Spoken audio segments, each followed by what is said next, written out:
அனைவருக்கும் வணக்கம். இன்னைக்கான அரசியல் அப்டேட்ல நம்ம பார்க்க போற ரொம்ப முக்கியமான ஒரு பரபரப்பான தகவல் என்ன அப்படின்னு பார்த்தீங்கன்னா, தமிழக காங்கிரஸ்ல மிகப்பெரிய அளவுல ஒரு விரிசல் ஏற்பட்டிருக்கிறதுங்க. அதாவது மாணிக்கம் தாகூர், ஜோதிமணி உள்பட 30 பேர் செயற்குழுவில் பங்கேற்காம எஸ்கேப் ஆகியிருக்காங்க அப்படின்னு தான் சொல்லணும். இது குறித்த முழுமையான தகவலோடு இன்னும் பரபரப்பான அரசியல் அப்டேட்ஸை தொடர்ந்து நீங்க தெரிந்த பலன் பெற வீடியோவை ஸ்கிப் பண்ணாம கடைசி வரைக்கும் பாருங்க. வீடியோக்குள்ள போகிறதுக்கு முன்னாடி இதுவரைக்கும் நீங்க நம்ம சேனலை சப்ஸ்கிரைப் பண்ணல அப்படின்னா உடனே சப்ஸ்கிரைப் பண்ணிக்கோங்க. அப்படியே பக்கத்துல இருக்கக்கூடிய நோட்டிபிகேஷனுக்கான பெல் பட்டனையும் பிரஸ் பண்ணிக்கோங்க. சரி நேர்களே, வாங்க வீடியோக்குள்ள போகலாம். தமிழ்நாடு காங்கிரஸ் செயற்குழு கூட்டம் சென்னை சத்தியமூர்த்தி பவன்ல நடந்திருக்குங்க. இந்த கூட்டத்தில் பங்கேற்க மொத்தம் 90 பேருக்கு அழைப்பு விடுக்கப்பட்டிருக்கிறது அப்படின்னு சொல்லலாம். ஆனா 60 பேர் மட்டுமே பங்கேற்ற நிலையில 30 பேர் புறக்கணித்திருக்காங்க. KS அழகிரி, மாணிக்கம் தாகூர், ஜோதிமணி உள்ளிட்ட எம்பிக்கள் இந்த கூட்டத்தில் பங்கேற்காத நிலையில காங்கிரஸ் கட்சியில விரிசல் ஏற்பட்டிருக்கிறதா அப்படின்ற கேள்வி எழுந்திருக்கிறது. காங்கிரஸ் நம் நாட்டின் மிகவும் பழமையான அரசியல் கட்சியாக இருக்கிறதுங்க. அதோடு கோஷ்டி பூசல் மற்றும் கோஷ்டி அரசியலுக்கு புகழ்பெற்ற கட்சியாகவும் அறியப்படுது.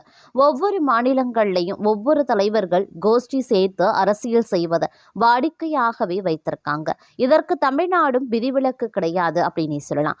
ஏன்னா தற்போது காங்கிரஸ் கட்சியில இருக்கக்கூடிய ஒரு தரப்பினர் வரக்கூடிய சட்டசபை தேர்தலில் திமுக கூட்டணியில தொடர வேண்டும் அப்படின்னு சொல்லி வராங்க. அதே நேரத்துல இளம் தலைவர்களாக இருக்கிறவங்க திமுக கூட்டணியை விட்டு வெளியேறி விஜயின் தாவேக்காவுடன் சேர்ந்து செயல்பட வேண்டும் அப்படின்னு விரும்புறாங்க. இதுல விருதுநகர் MP மாணிக்கம் தாகூர், கரூர் MP ஜோதிமணி உள்பட இன்னும் பலரும் அடங்குவாங்க. குறிப்பா மாணிக்கம் தாகூர் திமுக IT லிங்க கடுமையா விமர்சனமும் செய்திருந்தார். அதே போல திமுகவினரும் தாவிக கூட்டணியை விரும்பும் காங்கிரஸ் தலைவர்களை கடுமையாகவே சாடி வந்துட்டு இருக்காங்க. இதற்கிடையில தான் தமிழக காங்கிரஸ் கட்சியின் தலைவர்களை டெல்லிக்கு அழைத்து கடந்த 17ஆம் தேதி அகில இந்திய காங்கிரஸ் தலைவர் மல்லிகார்ஜுன கார்கே, ராகுல் காந்தி ஆகியோர் கருத்து கேட்டிருந்தாங்க. அப்போது ஒவ்வொருவரும் தங்களுடைய கருத்துக்களை கட்சி தலைமையிடம் தெரிவித்திருந்தாங்க. இதையடுத்து கூட்டணி குறித்து பொது வெளியில கருத்து தெரிவிக்க கூடாது, கூட்டணி விஷயத்தை மேலிடம் பார்த்து கொள்ளும், அதுவரைக்கும் அமைதியாக இருக்கும்படி அறிவுறுத்தியிருந்தாங்க. மேலும் காங்கிரஸ் மேலிடம் திமுக கூட்டணியில் தொடர விரும்புவதாகவும் ஒரு தகவல் வெளியாகியிருந்தது. இந்த நிலையில தமிழ்நாடு காங்கிரஸ் செயற்குழு கூட்டம் சென்னை சத்தியமூர்த்தி பவன்ல நடந்திருக்கிறது. தமிழ்நாடு காங்கிரஸ் தலைவர் செல்வ பெருந்தகை தலைமை தாங்கியிருந்தார். தமிழக காங்கிரஸ் மேலிட பொறுப்பாளர் கிறிஸ் சோடங்கர், செயலாளர்கள் சூரஜ் ஹெக்டே, நிவேதித் ஆல்வா ஆகியோரும் இந்த கூட்டணியில் அடங்குவாங்க அப்படின்னு கூட சொல்லலாம். அது மட்டும் இல்லாம உள்ளிட்டவர்களும் அடங்குவாங்க. இதுல மாணிக்கம் தாகூரும் திமுகவினரிடையே வலைதளத்துல சண்டை நடந்து வந்துட்டு இருக்குங்க. அது மட்டும் இல்லாம தற்போது நடந்து வந்துட்டு இருக்கக்கூடிய இந்த விவகாரம் அப்படிங்கிறது மிகப்பெரிய அளவுல பேசுபொருளாகி இருக்கிறது அப்படின்னு தான் சொல்லணும். இந்த தலைவர் சட்டமன்ற கட்சி தலைவர் ராஜேஷ்குமார் உள்பட செயற்குழு உறுப்பினர்கள் சிறப்பு அழைப்பாளர்களாக அந்த கூட்டத்தில் செயற்குழு கூட்டத்தில் பங்கேற்றிருந்த நிலையில் மொத்தமாக பார்த்தீங்கன்னா 90 பேருக்கு அழைப்பு விடுக்கப்பட்டிருந்தது. ஆனால் 60 பேர் மட்டும்தான் பங்கேற்றிருந்தாங்க. அது மட்டும் இல்லாமல் 30 பேர் பங்கேற்கல. அதில் தமிழ்நாடு காங்கிரஸ் கட்சியின் முன்னாள் தலைவர் KS அழகிரி, விருதுநகர் MP மாணிக்கம் தாகூர், கரூர் MP ஜோதிமணி உள்ளிட்டவர்களும் அடங்குவாங்க. இதில் மாணிக்கம் தாகூரும் திமுகவினருக்கும் இடையில வலைதளத்தில் சண்டை நடந்து வந்துட்டு இருக்கு. அவரு தாவேகா கூட்டணியை விரும்புறதாக சொல்றாங்க. அதே மாதிரி கரூர் MP ஜோதிமணி தமிழக காங்கிரஸ் தலைமையை விமர்சனம் செய்திருந்தார். இதனால் அவர்கள் அதிருப்தியில கூட்டத்தை புறக்கணித்திருக்கலாம் அப்படின்னு கூறப்பட்டிருந்தது. அதோடு தமிழக காங்கிரஸ் கட்சியில விரிசல் ஏற்பட்டுள்ளதா அப்படின்ற கேள்வியும் எழுந்திருக்கிறது. இந்த நிலையில தான் மாணிக்கம் தாகூர் தனது எக்ஸ் பக்கத்துல இன்றைய தமிழ்நாடு காங்கிரஸ் மாநில செயற்குழு கூட்டத்தில் பங்கேற்க இயலாதது என்பதை அகில இந்திய காங்கிரஸ் பொறுப்பாளர் கிறிஸ் சோங்கட்டரிடம் சொல்லி விடுபடுத்திருக்க உண்மையான காங்கிரஸ்காரன் அப்படின்னு சொல்லியிருந்தாரு. அதே போல ஜோதிமணி MP, நான் இடம்பெற்றிருக்கக்கூடிய பாதுகாப்பிற்கான நாடாளுமன்ற நிலைக்குழு கல்வி பயணத்திற்கான பல்வேறு மாநிலங்களில் சுற்றுப்பயணம் மேற்கொண்டு வருகிறது. அதில் கலந்து கொண்டு இருக்கேன். அதே போல கலந்து கொள்ள முடியாத ஒவ்வொருவருக்கும் ஏதாவது ஒரு காரணம் இருக்கும். தமிழ்நாட்டில் காங்கிரஸ் கட்சி தேர்தலை எதிர்கொள்ள சரியான திட்டமிடலுடன் தயாராகி வருகிறது. நாங்கள் அனைவருமே எங்களுக்கு கொடுக்கப்பட்டிருக்கக்கூடிய பொறுப்பை திறம்பட செய்வோம். ஆகவே உங்கள் கற்பனை குதிரையை வேறு பக்கம் தட்டி விடுங்க அப்படின்னே அவர் சொல்லி இருக்கிறதும் குறிப்பிடத்தக்க ஒரு விஷயம் அப்படின்னே கூட சொல்லலாங்க. அது மட்டும் இல்லாமல் தற்போதைய சூழ்நிலையில் பார்த்தீங்க அப்படின்னா இந்த அரசியல் விவகாரம், அதாவது சட்டமன்ற தேர்தல் குறித்து வரக்கூடிய ஒவ்வொரு விஷயங்களும் மிகப்பெரிய அளவில் அரசியல் வட்டாரத்தில் பரபரப்பையும் அதிர்ச்சியையும் சலசலப்பையும் ஏற்படுத்தி வந்துட்டுருக்கு அப்படின்னே சொல்லலாம். அந்த வகையில் சென்னை சத்தியமூர்த்தி பவனில் தமிழ்நாடு காங்கிரஸ் கமிட்டியின் செயற்குழு கூட்டம் தொடங்குச்சு. சென்னை சத்தியமூர்த்தி பவனில் தமிழ்நாடு காங்கிரஸ் கமிட்டியின் செயற்குழு கூட்டம் தொடங்கிய நிலையில் மொத்தம் 91 பேர் அழைப்பு விடுக்கப்பட்ட நிலையில் 30 பேர் பங்கேற்கலை என தகவல் வெளியாகியிருக்கின்றது. ஆட்சியில பங்கு என தொடர்ந்து குரல் எழுப்பிய MP மாணிக்கம் தாகூரும் கூட்டத்தில் பங்கேற்கல.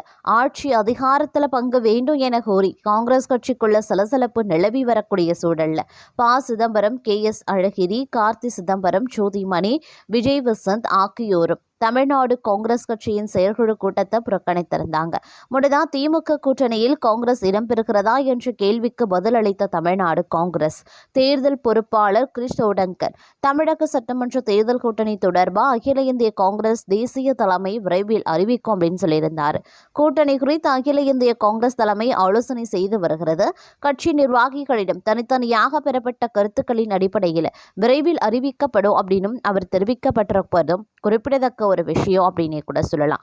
அது மட்டும் இல்லாம மதுரையில் கோயில் இடத்தை ஆக்கிரமித்து தயா கல்லூரி கட்டப்பட்டதாக தொடரப்பட்ட வழக்கு முன்னாள் மத்திய அமைச்சர் MK அழகிரி மதுரை மாவட்ட நீதிமன்றத்தில் ஆஜராகியிருந்தார்.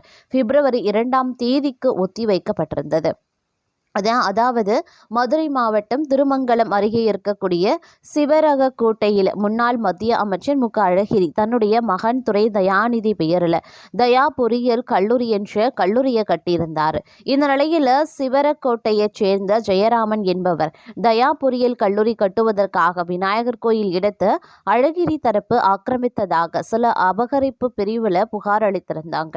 இதையடுத்து புகாரின் பேரில் கடந்த 2014 ஆண்டு முன்னாள் மத்திய அமைச்சர் MK அழகிரி உள்ளிட்ட 4 பேர் மீது வழக்கு தொடரப்பட்டிருந்தது.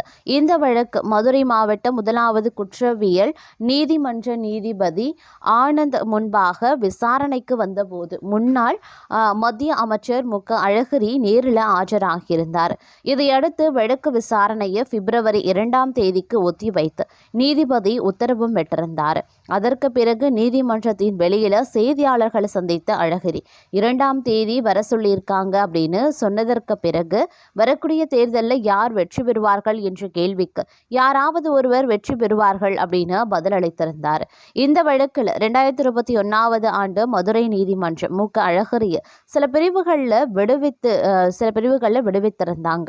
இதனை எதிர்த்து தாக்கல் செய்யப்பட்ட மனுவை விசாரித்த சென்னை உயர்நீதிமன்றம் அழகிரி மீதான மோசடி, ஏமாற்றுதல் போன்ற குற்றச்சாட்டுகளுக்கான விடுவிப்பை ரத்து செய்து விசாரணையை தொடர உத்தரவிட்டிருந்தாங்க. உயர்நீதிமன்ற உத்தரவை எதிர்த்து அழகிரி தாக்கல் செய்த மேல்முறையீட்டு மனுவை உச்சநீதிமன்றம் தள்ளுபடி செய்ததும் குறிப்பிடத்தக்க ஒரு விஷயம் அப்படின்னு கூட சொல்லலாங்க.